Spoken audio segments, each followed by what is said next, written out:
네, 윤석열 대통령이 제77회 유엔 총회 기조연설로 유엔 무대에 데뷔했습니다. 이어서 한미와 한일 연쇄 정상회담을 가질 예정인데요. 네, 이현모 일본 중앙학원대 법학부 교수 일본 현지 전화로 연결해 자세한 얘기 들어보겠습니다. 이현모 교수님 나와 계시죠? 네, 안녕하세요. 예, 안녕하십니까? 네, 앞서 한일 외교장관이 미국 뉴욕에서 먼저 만났는데 그런데 이 한일 정상회담 개최 여부와 관련해서 일본 측에서는 아직도 지금 확정된 게 없다 이런 반응을 보이고 있거든요. 현지 분위기 좀 네네. 전해주시죠. 네, 일본 측에서는 아무래도요, 네, 한일 정상회담에 대해서 조금 부정적이랄까 소극적인 기세를 보이고 있는 것 같습니다. 예. 네, 더군다나 지금 기시다 총리가 지지율이 급락하고 있는 상황이거든요. 음, 그런 상황에서 한일 정상회담을 개최한다는 게 예. 사실은 자민당 지지층에게 있어서는 별로 큰 득이 되는 일이 아니거든요. 네. 그렇기 때문에 아무래도 일본 측 반응은 소극적으로 이렇게 나오는 것으로 보고 있습니다. 네, 그렇군요. 이 기시다 후미오 일본 총리가 또 한국 측이 한일 정상회담 개최를 일방적으로 발표한 것에 대해 강한 불쾌감을 드러냈다고 이 아사히 신문이 보도를 했습니다. 만약 이 보도 내용이 네네. 사실이라면 이 일본이 단순한 절차만을 문제 삼는 것은 아닌 것 같은데요. 어떻게 생각하십니까? 네, 일본은 원래 아베 전 정권부터 2019년부터 쭉 지금 한일 관계가 냉각되어 있는 상태인데 지금의 기시다 정권도 사실은 아베 정권, 스가 정권, 기시다 정권 똑같은 일관성을 가지고 우리 한국을 대하고 있는 상황이거든요. 네. 예.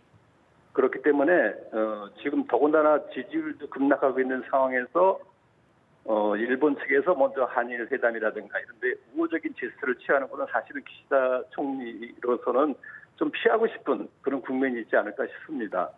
그렇기 때문에 한국 정부에서 한일 정상회담을 한다 이런 발표를 하니까 일본 측에서 매우 민감하게 반응하는 게 아닌가 이런 생각을 합니다. 예. 네.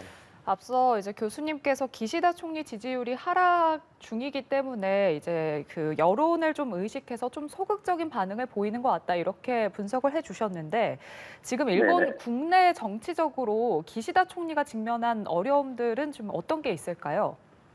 예, 우선은요, 아베 전 총리의 국장이 이제 9월 27일 예정되기로 이제 겨행이 될 텐데 예. 여기에 대한 여론이 굉장히 안 좋습니다. 그러니까는 극단적으로 보면은 7대3, 6대4 정도의 반대 여론이 심하거든요. 예. 네, 거기에 대해서 정부가 왜 국장을 해야 되는가에 대한 설명이라든가 설명 책임을 다하지 못하고 있는 부분이 있고 또 하나 중요한 거는 이제 구통일교회 아베 전 총리가 이제 피살범하고 관계부터 시작된 건데 이 통일교회와 자민당하고의 관계가 굉장히 유착 관계가 속속 드러나고 있거든요. 예. 네. 거기에 대해서 일본 국민들이 굉장히 노여움이랄까 그런 걸 갖고 있는데 거기에 대한 해결책이라든가 이런 것들이 뭐랄까 선명하지가 않고 우야무야 되고 있는 그런 형식이거든요. 그러다 보니까는 기시다 내각의 지지율이 이 10% 이상 급락하고 있는 그런 상황입니다. 예. 지금 뭐 아베 신조 전 일본 총리 국장에 대한 일본의 어떤 반대 여론에 대해서도 언급을 해주셨는데 지금 이 국장에 반대하는 한 시민이 분신을 시도한 것으로 추정되는 사건이 발생했거든요. 이 사건이 어떻게 보면 좀 기시다 총리에게도 부담이 되지 않겠습니까? 어떻게 보시는지요? 예, 그렇죠. 저도 오늘 있었던 일이죠. 그게 저도 그 뉴스를 보고 예. 일본에도 이런 사람이 있구나. 저도 사실 놀랐습니다만은 네. 사실 이게 물론 과격한 행동이긴 하지만은 이렇게까지 극단적으로 반대하는 사람들도 있다는 그게 하나의 어떤 정치적인 메시지로는 좀 효과가 있지 않을까 그렇게 보고 있습니다. 네, 그렇군요. 또 이번에 한일 정상이 2년 10개월 만에 만나는 자리인데 이 위안부 문제나 강제징용 등 이 과거사 문제와 관련해서 어느 정도나 대화가 이루어질 수 있을까요? 아마 그 부분에 대해서는 일본 정부 입장은 아베 정권부터 시작해서 쭉 일관되게 해오기 때문에 네. 아마 그 부분에 대해서 구체적인 거는 아마 언급이 저는 없으리라고 봅니다. 예.